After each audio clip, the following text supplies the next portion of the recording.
Buenas noches, profesor y compañeros. El día de hoy les voy a explicar sobre las conclusiones del taller número 5, prueba de potencia de transmisión, en el curso de Tecnología en Comunicaciones de Aeronaves. En primer lugar, tuvimos que ver con respecto a las especificaciones técnicas del Transervice Bendix King, el cual tiene como cinco funcionalidades en radio, transmisión y receptor, o sea, un transceiver. Por otro lado, esto se utiliza en frecuencias de VHF de 118 hasta 136.99, que es casi como 137 MHz. Se vio su operatividad de hasta 16 watts, no, de mínimo 16 watts, 5 miliamperios cuando se hace la función de transmisión y eh, se puede, tiene una sensitividad de 2 microvoltios. Sin embargo, en este caso estamos viendo transmisión únicamente.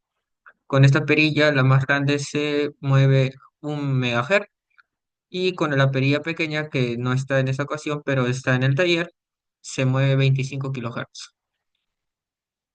Nosotros encendemos con este botón de volumen, el cual se modifica de forma horaria, aumentándolo de forma horaria y al modificar la frecuencia nosotros vamos a modificar la standby y para poder transferirla a la frecuencia a usar, presionamos el transfer frequency.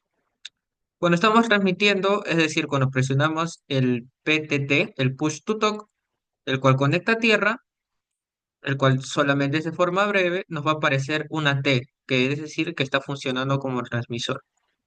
Eso sería el transceiver KY 196A. Ahora el batímetro, el que va a medir los watts, es del BERT 4304A, el cual tiene un rango de watts. En este caso se seleccionó 50 watts, ya que como vimos el mínimo sería 16 watts. No vamos a colocar el 15 porque vamos a saturar el equipo.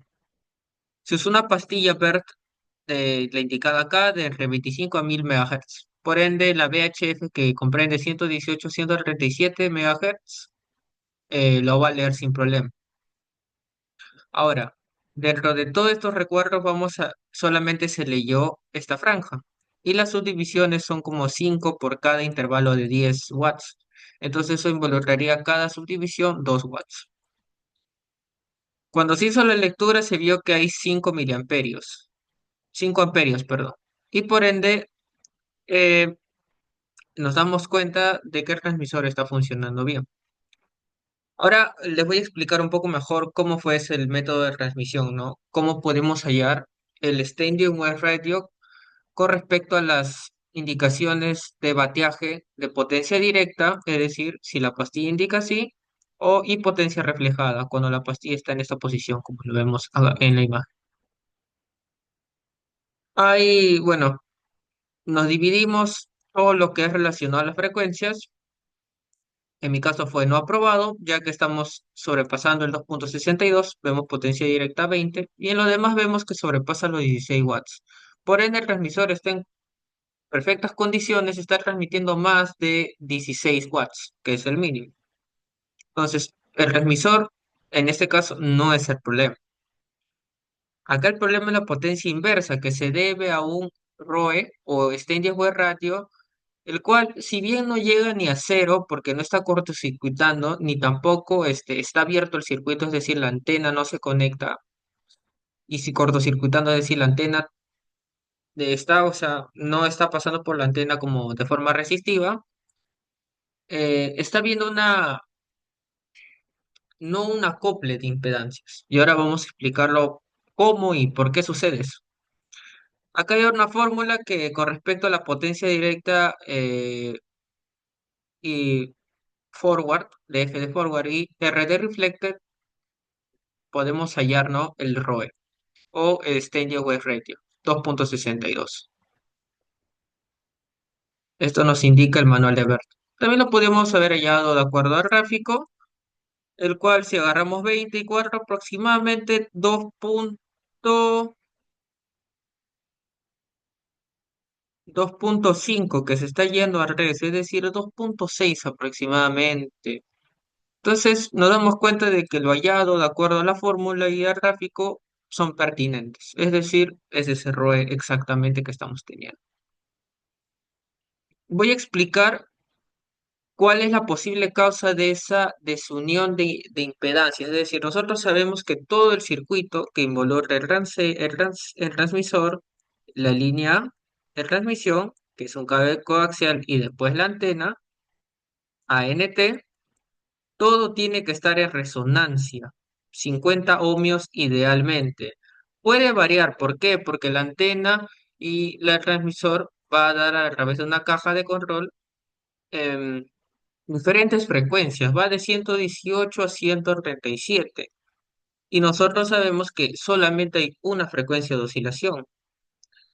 Entonces, no tendría mucho sentido nosotros decir que es la longitud el cual es el problema, porque este equipo, si bien no va a tener un ROE de 1.1 idealmente, como lo podría ser una frecuencia de oscilación, inclusive igual no llega, pero considerando de que sea así, no es el problema. ¿Por qué? Porque esto va a tener aproximadamente, de acuerdo a su frecuencia, y un exchange wave ratio aproximadamente de esta manera. Es decir, va a llegar un punto en donde el exchange wave ratio va a ser el mínimo, obviamente no menor a uno.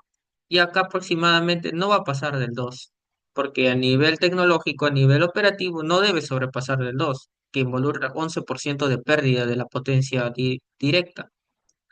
Entonces, a través de estos rangos que vendría a ser idealmente 118 a 137, igual va a tener un ROE óptimo. Sin embargo, acá el problema es que no está dentro de esos parámetros, como vemos acá. Son mínimos las frecuencias que están en condiciones de resonancia, e inclusive llegan a casi 2, es decir, un 11% de frecuencia reflejada con respecto a la directa. Entonces, no es la longitud de la antena.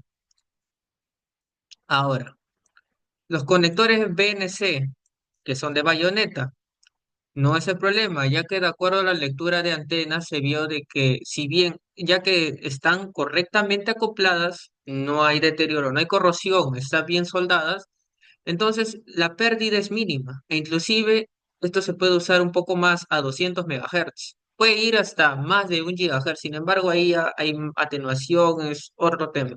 Pero esta frecuencia no va a haber pérdida si está bien soldado, inclusive mínima.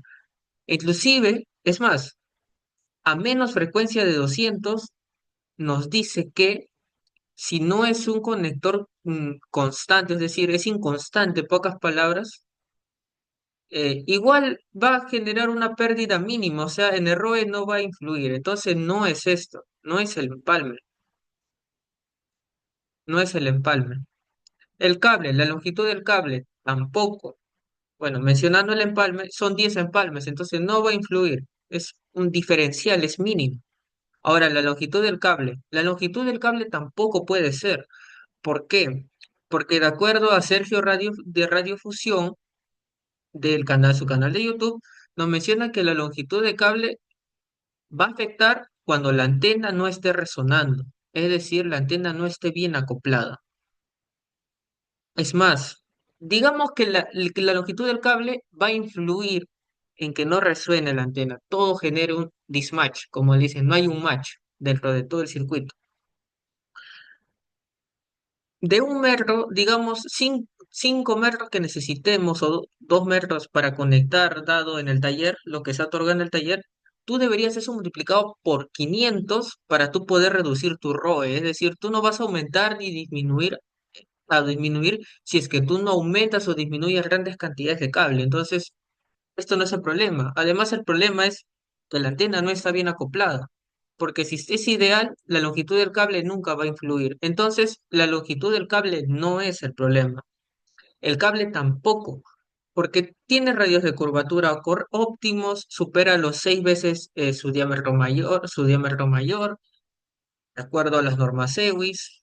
Em, También no hay corrosión, no hay disminución del diámetro, lo cual afecta la impedancia, así que está idealmente 50 ohmios, o un poquito más, pero no es necesariamente la condición para que toda la etapa de transmisión exista un ROE elevado o un extended wave ratio. El problema al parecer es en la Tierra, la plataforma de reflejo. ¿Por qué? Porque según el manual debe tener por lo menos 18 pulgadas cúbicas.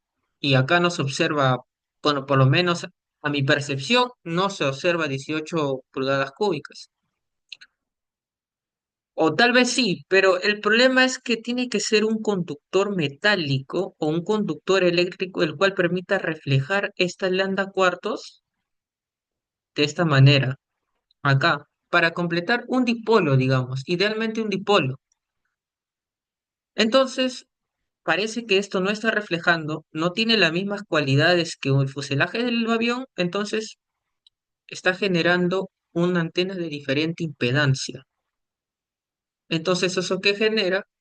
Que al ver un mismatch, la potencia reflejada aumente y el ROE por ende también, a pesar de que estén frecuencias otorgadas, ¿no? Óptimas, otorgadas por el fabricante, que es VHF. Otra condición es que se hizo las pruebas en un lugar cerrado y ustedes saben que la antena va a emitir energía electromagnética. La energía, ese tipo de energía rebota, es absorbida por, por los distintos materiales cercanos, sobre todo metálicos. Entonces, esto puede haber interferido en lo que es el mismatch e impedancia, aumento de impedancia o no una impedancia de 50 ohms. Por ende, aquí el problema parece ser, como les menciono, la antena, ya que no está resonando a 50 ohmios.